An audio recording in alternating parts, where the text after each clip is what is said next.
e agora que já conhecemos um pouco sobre o autor da nossa história e que já vimos os elementos textuais do livro, vamos passar ao resumo. Então é assim, esta história passa-se na Polónia por altura da Segunda Guerra Mundial. A personagem principal é Bruno, que tinha um pai que era agente nazi e que entretanto teve que ser transferido. Eles levavam uma vida de luxo na Berlim, viviam numa casa que tinha 5 andares e um corrimão que ia do primeiro ao último e que era espetacular para as aventuras que Bruno gostava de ter. Certo dia o Bruno chegou da escola, sozinho, porque já tinha feito 9 anos há pouco tempo e achava que já era suficientemente adulto para ir sozinho ir para casa. Então encontrou a Maria, que era a criada da família, a mexer nas suas coisas e ficou muito indignado, porque havia coisas que ele tinha escondido lá mesmo no fundo, que eram dele e só dele, e a que ninguém podia ter acesso. Então decidiu ir perguntar à mãe o que é que se passava, porque é que a Maria estava a encaixotar a roupa, os brinquedos e os pertences dele. Ficou muito desanimado porque encontrou a mãe com o cabelo muito desgrenhado, não estava maquiada e tinha um ar muito preocupado na cara.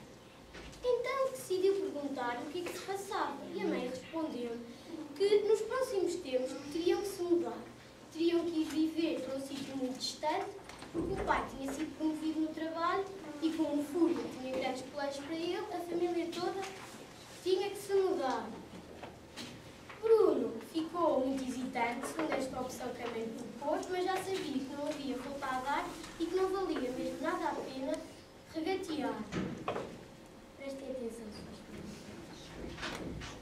o pai partiu primeiro do que eles, partiu logo a seguir à notícia, quando o Bruno soube a notícia. Eles tiveram que partir poucas semanas depois, foram de comboio e levaram imensos criados atrás. Entre eles a grande amiga do Bruno, que era a Maria.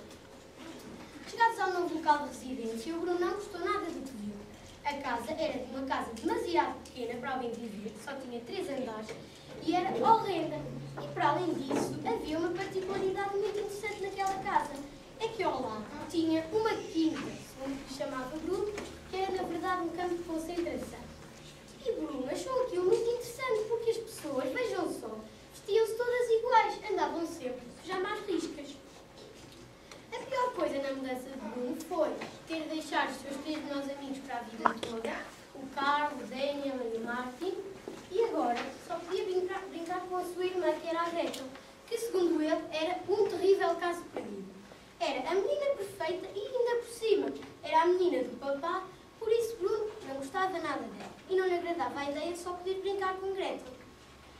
Então, como ele era muito curioso e queria tornar-se um grande explorador, decidiu ir explorar. Então, nas velharias de casa, encontrou uma corda e um pneu velho e fez um baloiço. Prendeu ao carvalho grande que ele mesmo ficava atrás da casa e começou-se a divertir. Balançou tão alto que parecia que ia tocar nas nuvens. Só que, entretanto, balançou tanto e acabou por cair. E teve de ser Pavel, o criado que ia descascar os legumes e as batatas e as verduras para eles comerem ao jantar, teve que o tratar.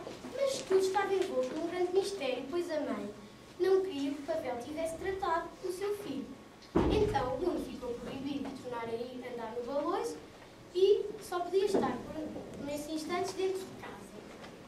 Então, certo dia, à hora de jantar, o pai comunicou ao Bruno e à Gretel que, a partir de agora, iriam continuar a sua educação, pois já tinham tido umas férias demasiado longas, e chegou um professor que Bruno não gostava muito.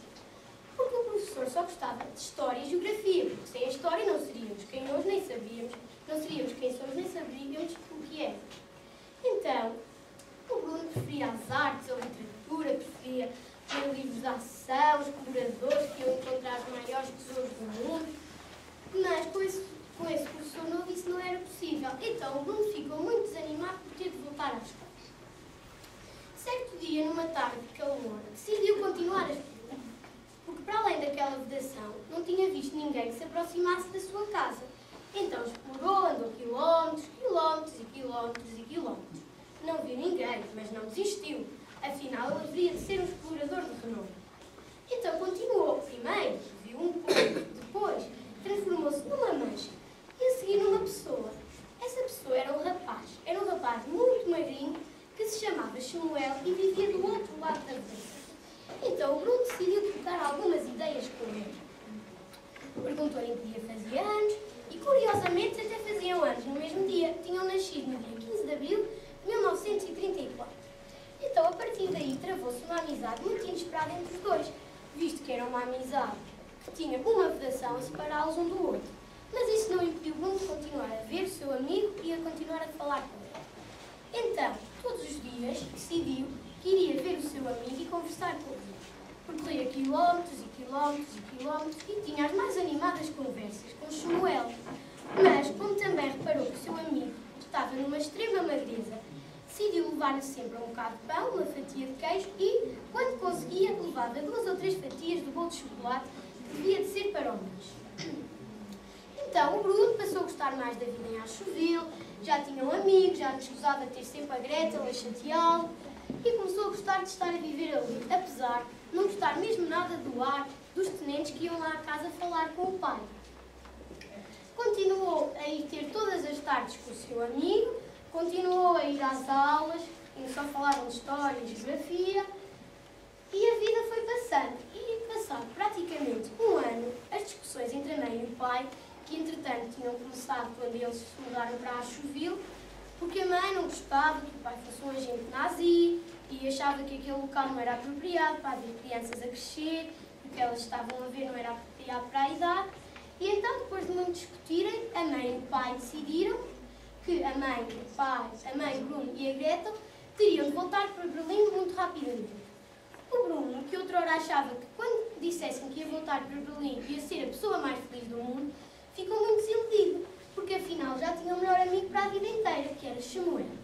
Então, sem mais demoras, apressou-se e foi-lhe dar as novidades. Contou-lhe que estava muito triste, pois os pais tinham decidido que ele devia voltar a Berlim, que nunca mais se poderiam ver, mas, tal como ele, encontrou o seu amigo também numa eterna tristeza, porque o pai e o avô haviam desaparecido. Os soldados tinham-os levado para trabalhar de manhã e eles não tinham mais voltado.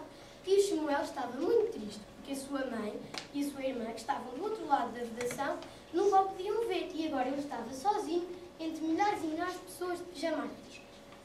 O Bruno decidiu que seria apropriado, em forma de despedida, passar para o outro lado da vedação e encontrar o pai de Samuel. Então, como o Bruno nessa altura já tinha o cabelo rapado, pois apanhou uma grave epidemia de piolhos e foi essa a única solução, decidiram que, como ele estava muito parecido com as outras pessoas do outro lado da vedação, o Samuel iria arranjar um pijama às riscas e ele iria vestir e iriam partir juntos à vida. Na manhã seguinte, se veio pensar o melhor do fazer. O Bruno escavou um pequeno buraco por baixo da vedação para ser mais fácil passar para o outro lado e foi partir à aventura com o seu amigo. Só que do outro lado do campo, as coisas que viu aterrorizaram. As pessoas eram muito más. Os soldados obrigavam-nas a fazer coisas que elas não queriam. E, para além disso, estavam todas demasiado tristes. Então, Bruno explorou, virou o campo de uma ponta à outra, percorreu tudo, mas infelizmente não conseguiu encontrar o pai do seu amigo. Entretanto, olhou para o relógio e viu que eram horas de jantar. E disse, bem, é melhor ir-me embora, senão a minha mãe vai ficar zangada. Mas, nesse preciso momento, os soldados chegaram e obrigaram todas as pessoas a fazer uma fila indiana. E começou a chover torrencialmente. Para não acontecer nada de grave a Bruno, Samuel disse-lhe que era melhor ficar mais um pouco e seguir as instruções dos soldados.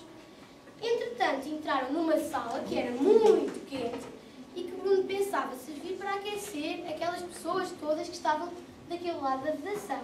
Então começou a mudar um bocadinho a sua forma de ver as coisas. Afinal, eles eram bons, tinham uma sala muito quente para os dias de chuva e de frio. Só que, entretanto, o Bruno não se apercebe, mas eles estão dentro de uma câmara de gás que era utilizada para matarem os judeus e os ciganos nos campos de concentração. E, entretanto, Bruno acaba por ficar lá dentro com o seu amigo Samuel e acaba também por morrer.